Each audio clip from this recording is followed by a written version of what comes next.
tiesu ekspertīzes attīstība.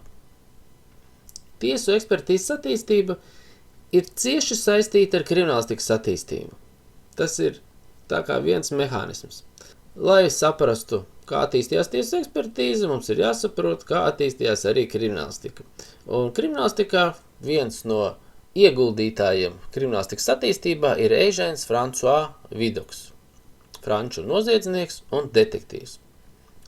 Piedzimis 1775. gadā 6 bērnu maiznieka ģimenē, mazā Francijas pilsētā. Viņam bija ļoti laba atmiņa, bet viņš bija slings. Viņš pusauģu gados jau realizēja visādas sīkas kriminālas darbības. Viņš bija piedzīvojuma meklētājs. Zaglis, pēc tam izrādās Don Juans. 14 gadu vecumā nozaga vecāka veikala kasi. Mērķis viņam bija aizceļot uz Ameriku. Bet, kad viņš tika līdz ostai, visa nauda tika iztērēta ielas meitās, kas papildus viņu vēl arī apzaga. Bez naudas tālāk nekur netiks, tāpēc viņam nācās atgriezties atpakaļ uz mājām. Māte, protams, viņu pieņēma tāds, kāds viņš ir, tēvs. Pāraudzināšanas nolūkos vienojās ar žandarmiem, ka puisis ieslodzīs cietumā uz 2 nedēļām. Bet, diemžēl, tas tā nenotika. Eugèns saprata, ka tur ir tā visa lielā romantika, un sākās viņa kriminālās dēkas. Viņš savu dzīvi veltīja jau pavisam savādākā veidā, kā gribēja vecāki. Kā rezultātā viņš tika uzskatīts par kriminālās pasaules ģēniju un bija autoritāte noziedznieka vidū. 1796. gadā Vidocqam tika piespriesti spaidu darbi par palīdzēšanu izbēgt noziedzniekiem. Tā viņš varbūt tās arī būtu visu savu dzīvi pavadījis cietumā, bet 1809. gadā, tad, kad saprata, ka no cietuma tik ātri ārā vairs netiks, viņš pieteicās strādāt policijas labā. No sākuma viņš strādāja par spiegu cietumā, vēlāk pēc inscenētas izbeigšanas no cietuma strādāja par detektīvu. Viņu noformēja jau darbā policijā. 1811. gadā Vidocqs kļuva par detektīvu vienības priekšnieku. Pēc kā 8 gadu laikā noziedzība Francijā samazinājās par 40%, kas vien liecina par to, ka bija ģeniāls cilvēks. Vidocqs uzskatīja, ka noziedzniekus var atklāt tikai pats noziedznieks, jo paša noziedznieks zināja visas tās metodes, kā noziedznieks strādā, kur viņi pulcējas, un tieši šis bija tas pamats, kāpēc ir iespējams ar noziedzību cīnīties. Un viņš savā vienībā arī uzaicināja strādāt visus bijušos noziedzniekus. Ņemot vērā, ka tad, kad viņš strādāja policijā, viņš vairs netikās ar noziedzniekiem, bet viņi bija jāzina, jo viņam ar viņiem bija jācīnās, viņš apmeklēja cietumus un ar viņiem tikās. Jā, tātad, ņemot vērā, ka viņam bija ļoti laba atmiņa, viņš viņus tā ierakstīja savā atmiņā. Un tas palīdzēja viņam cīnīties ar noziedzību. Tad, kad Vidocqs strādāja policijā, sabiedrība, protams, nebija apmierināta ar to, kā tas var būt, ka policijā, kas strādā tautas interesēs, strādā noziedznieki. Un šī tautas spiediena rezultātā policijas vadība atteicās no Vidocqa pakalpojumiem, līdz ar ko Vidocqs no policijas atbrīvoja. Ņemot vērā, ka Vidocqs tomēr bija šajā vidē, viņš turpināja strādāt un ķert noziedzniekus, un 1832. gadā viņš atvēra savu detektīvu biroju. Tas bija pirmais privāta detektīvu birojs vispārībā pasaulē. Kamēr Vidocqs nodarbojās ar noziedzības apkarošanu, viņš ir pirmais, kas izveidoja likumpārkāpēju reģistru. Ar to viņš ir iegājis vēsturē. Viņš lika pamatus balistikai, tātad viņš mēģināja atrast un atrada attiecības starp lodi un stobru. Viņš atrada, kā noteikt asinsgrupas. Viņš tajos laikos vēl nemācēja nodefinēt, ka tās ir asinsgrupas, bet viņš ar dažādiem ķīmiskām metodēm konstatēja, ka vienas cilvēku asinis iekrāso, asinis apstrādājot ar konkrētām ķīmiskām vielām, iekrāso savādāk nekā citu cilvēku asinis. Nākošais viņš izgudroja papīru, kuru bija ļoti grūti viltot, ja, tad, ja mums notiks dzēšana vai kodināšana, tad to būtu iespējams vieglāk konstatēt. Šo papīru izmanto arī mūsdienās, vēl joprojām. Ņemot vērā šos visus viņu izgudrojumus un darbus konkrētajās sfērās, viņš tiek dēvēts par modernās kriminālistikas tēvu. Tieši tāpatās, kā viņu var uzskatīt par kriminālu meklēšanas pamatlicēju, jeb kriminālu policijas pamatlicēju. Par godu Vidukam ir izveidotas 2 mākslas filmas. Viduks Parīzes imperators 2018. gada un vienkārši Viduks 2001. gadā. Ja jums ir ieinteresējusi šī personība, varat šos filmas atrast un varat noskatīties. Viens no kriminālistikas galvenajiem uzdevumiem ir personas identifikācija. Un šajā sakarā var minēt Viljamsu Džeimsu Geršelu, britu virsnieks Indijā, kurš lietoja pirkstu nospiedumus personas identifikācijai. Pastāstīšu mazu stāstu, lai būtu saprotams, kā viņš līdz tam visam ir nonācis. Viņam bija uzdevums izdot algu indiešu strādniekiem par darbu plantācijās, bet viņš konstatēja, ka cilvēku skaits ir viens, bet algu saņem daudz vairāk. Tātad bija cilvēki, kas algu saņēma vairākas reizes. Lai šo novērstu, viņš lika visiem darbiniekiem, kas pie viņa strādāja, parakstīties, atstājot īkšķa nospiedumu.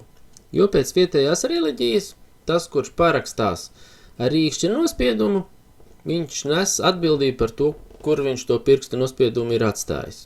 Bet neskatoties uz to, konstatēja, ka algu saņem vairāk cilvēku nekā reāli strādā, un tāpēc viņš sāka šos pirkstu nospiedumus pētīt. Un konstatēja, ka šie pirkstu nospiedumi nesakrīt, kad viņi ir dažādi. Un te viņš nonāca līdz secinājumam, ka pēc pirkstu nospiedumiem ir iespējams identificēt cilvēku. Viņš savā praksē Indijā praktizēja, kad arī līgumos parakstot jau no 1850. gada ir nepieciešams atstāt pirkstu nospiedumu, bet ne jau šī iemesla dēļ, lai identificētu personu, bet tāpēc, kad no reliģiskā aspekta šis pirkstu nospiedums uzlika pienākumu konkrētam parakstītājam. Pēc tam izrādījās, ka arī pēc šī nospieduma varēja identificēt personas. Un intensīvi praksē Geršels tik pirksta nospiedumu sāk izmantot no 1858. gada. Pēc tam, protams, bija sazināšanās ar Angliju, jo galu galā viņš bija no Anglijas. Un šeit mēs varam nonākt pie nākošā personāža Francis Galtons. Francis Galtons izstrādāja pirkstu nospiedumu klasifikācijas sistēmu. Un šeit mēs redzam 1880. gads. Viljams Džeims Geršels sazinājās ar Francisu Galtonu, kurš savukārt jau 1880. gadā sāk izstrādāt pirkstu nospiedumu klasifikāciju. Viņš ne tikai izstrādāja pirkstu nospiedumu klasifikāciju, bet viņš arī izstrādāja sistēmu, kāpēc šiem pirkstu nospiedumiem ir iespējams identificēt personu. Tad viņš konstatēja šajā pirkstu nospiedumā sevišķās pazīmes.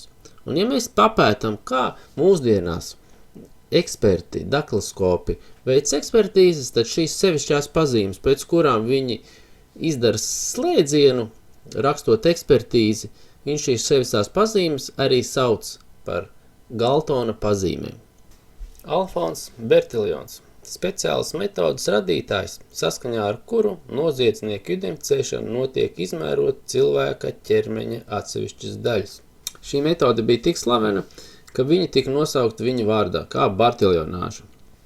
Alfons Bertiljons no Francijas. Ar mācīšanos viņam nedevās, finālā augstāko izglītību viņš nav ieguvis, līdz ar ko darbu atrast pienācīgu nevarēja, strādāja iesākumā gan Francijā, gan Anglijā, bet tā arī pie normāla darba netika. Pateicoties tām, ka viņam bija tēvs Francijā ievērojami cilvēks, ar tēva gādību viņš sāka strādāt policijā 1879. gadā. Viņa galvenais uzdevums bija reģistrēt noziedzniekus, tātad aizpildīt par katru noziedznieku savu kartiņu. Veicot savus pienākumus, viņš konstatēja, ka noziedznieki varēja katru reizi uzdoties par citu personu. Līdz ar to viņš saprata, ka šis darbs ir diezgan neproduktīvs. Bartaljona tēvs bija antropologs, un viņš tēva ietekmē izdomāja veikt mērījumus. Tātad viņš aizdomās turamos visus sāka mērīt. Tātad mērījumi bija vairāki, aptuveni 15 mērījumi, tātad mērīja augumu, pēdas garumu, galvas platumu, galvas augstumu un tā tālāk. Veselu virkni visādus mērījumus viņš veica, pēc tam pielietojot algoritmu konkrētu, tātad viņš varēja viņus sagrupēt. Kā rezultātā viņš varēja identificēt konkrētu aizdomās turamu, konkrēto noziedznieku. Viņš varēja identificēt. Šī metode tika izplatīta pa visu pasauli, un aktīvi viņa sāk darboties no 1888. gada. 1893. gadā Alfons Bertaljons publicēja rokas grāmatu tiesu medicīnas zinātniekiem, ko viņš sauc par signalizācijas instrukcijām. Tajā grāmatā viņš sniedza instrukcijas, schēmas, rasējumus, kas nepieciešams šādu pētījumu, mērījumu veikšanai. Francijas policija šo bertaljonāžu pasludināja kā vienīgo visprecīzāko veidu, kā var identificēt, neskatoties uz to, ka arī dakloskopija vienlaicīgi attīstījās. Bet Francijas policijas ietekme tomēr bija Eiropā, pasaulē diezgan būtiska, un tāpēc bertaljonāža tika atzīta kā vienīgā un pareizākā un labākā metode, kā identificēt personas. Neskatoties uz to, ka dakloskopija it kā bija vienkāršāka un ērtāka, bertaljonāža tāpatās ieņēma savu lomu vietu personas identifikācijā visā pasaulē. 20. gadsimta sākumā, kad jau bija attīstījusies vairāk dakloskopija, daudzas valstis pamazām pārgājusi dakloskopiju, bet Francija vēl joprojām turējās pie bertaljonāžas. Un arī Francija atteicās no šīs Alfona Bertaljona izstrādātās metodes tikai līdz ar viņa nomiršanu. Tas ir līdz 1914. gadam. Lai parādītu, ka bertaljonāža nedarbojās tik labi, un tomēr dakloskopija, ja pirkstu nospiedumi ir precīzāki, ir viens gadījums, kas tiek pārstāstīts visādos veidos, un tas ir par Vilu un Viljamu Vestu. Tātad situācija sekojošā. Vils Vests ir viena persona, kas 1903. gadā tika nogādāti Leavenworthas cietumā, Kanzasā, Amerikā. Un tas, kas reģistrēja konkrēto personu, saprata, ka viņš jau šo personu vienreiz ir reģistrējis. Un ar jautājumu, vai viņš ir bijis reģistrēts, vai viņš ir bijis policijā, vai viņš ir bijis šajā cietumā, Vils Vests atbildēja, ka nē. Un tad lietvedis vai kas tur reģistrēja konkrēto personu attiecīgajā kartiņā, atrada kartiņu, kur principā bija tieši tāda pati persona, tieši tāpatās arī saģērbusies. Un viņš, izmantojot šo bertaljonāžas metodi, veic mērījumus. Un konstatēja, ka jā, tie mērījumi sakrīt. Bet šī persona, ko viņš bija jau noformējis 2 gadus atpakaļ, viņa vēl joprojām atradās cietumā. Tad tika paņemti pirksta nospiedumi un konstatēja, ka šie abi divi cilvēki ir 2 dažādi cilvēki. Vils Vests bija viena persona un Viljams Vests bija otra persona. Un tāpēc Amerika pārskatīja šos jautājumus saistībā ar bertaljonāžu, un tas arī bija šis ir viens no tiem stāstiem, kāpēc Amerika arī atteicās no bertaljonāžas 20. gadsimta sākumā. Viens aspekts bija personas identifikācija, otrs aspekts bija jau tiesās pierādīt konkrētās personas vainu. Lai to pierādītu, bija nepieciešams tomēr kaut kādu kompetentu personas viedoklis. Lai saprastu, kā Latvijā attīstījās ekspertu un tiesu ekspertu institūts, jāmin to, ka jau 19. gadsimta beigās tiesas jau pieprasīja pirmās ekspertīzes. Šajā laika posmā galvenokārt tika veiktas parakstu, rokrakstu, dokumentu ekspertīzes. Jo tad tika viltot visādi dokumenti, vekseļa bankas, un tiesai bija radusies, kā es minēju, nepieciešamības pēc šo dokumentu izpētes. Tas ir eksperta, jeb lietpratēja, konkrēta viedokļa. Lai saņemtu šādu viedokli, uz kuru tiesa varētu balstīt savu spriedumu, dokumentu izpētē tika pieaicināts glītrakstīšanas skolotājs. Šāda eksperta izvēle pamatojās apstāklī, ka minētajam cilvēkam praksē bija jāsaskaras ar rakstiskiem tekstiem un dokumentiem, sakarā ar ko viņam jābūt zināmai pieredzei šajā jomā. Tā uzskatīja tiesas. Sākotnēji ekspertīžu noteicēji bija, kā jūs minēju, tiesneši. Izmeklēšanas laikā tātad varēja būt prokurori, izmeklētāji. Ja? Izmeklēšanas tiesneši, tajā laikā viņi sauc tā. Tieslietu ministrijas paspērnai līdz ar to, lai tiesa objektīvi veiktu izmeklēšanu, bija nepieciešams izveidot tiesu ekspertu institūtu. Tas ir ieviest tiesu ekspertus, kur kompetencē būtu tiesu ekspertīžu veikšana. Tātad tiesai bija vajadzīgi sev zināmi, uzticami darbinieki, speciālisti, kuriem tiesa varētu uzticēties. 1921. gada 10. oktobrī Latvijas Republikas ministru kabinets pieņēma lēmumu par Zinātniskās tiesas ekspertīzes institūtu izveidi, liekot pamatu pirmajai tiesu ekspertīzes iestādē Latvijā, kas šobrīd pazīstam ar nosaukumu Valsts tiesu ekspertīžu birojas. Kā pirmais šīs iestādes direktors tiek uzskatīts Artūrs Kangars.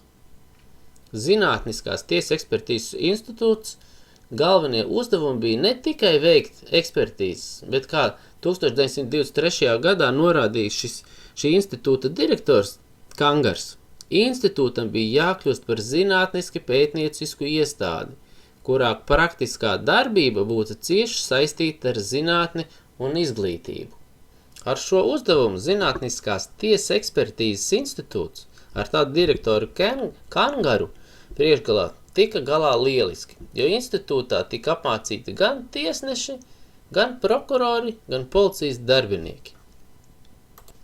Zinātniskās tiesas ekspertīzes institūts darbojās tieslietu sistēmas ietvaros, kurā netika iekļautas policijas iestādes, līdz ar ko tām savu mērķu sasniegšanai bija nepieciešami savi eksperti, neskatoties uz to, ka Zinātniskās tiesas ekspertīzes institūts dažādu ekspertīžu veikšanā sadarbojās arī ar policiju, un nepieciešamības gadījumā pat piedalījās notikuma vieta apskatēs.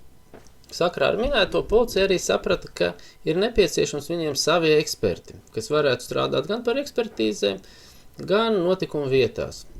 Tā 1935. gada sākumā pie kriminālās policijas pārvaldes sāk darboties krimināla tehniskās izmeklēšanas nodaļu, un tika nodibināts kriminālistiskās izmeklēšanas inspektora amats, kas būtībā bija eksperts policijā. 45. gada 25. aprīlī tika izveidota oficiāla pirmā eksperta štata vieta. Un 1946. gadā iekšlietu ministrijas milicijas pārvaldes operatīvajā daļā tiek nodibināta zinātniska tehniskā grupa.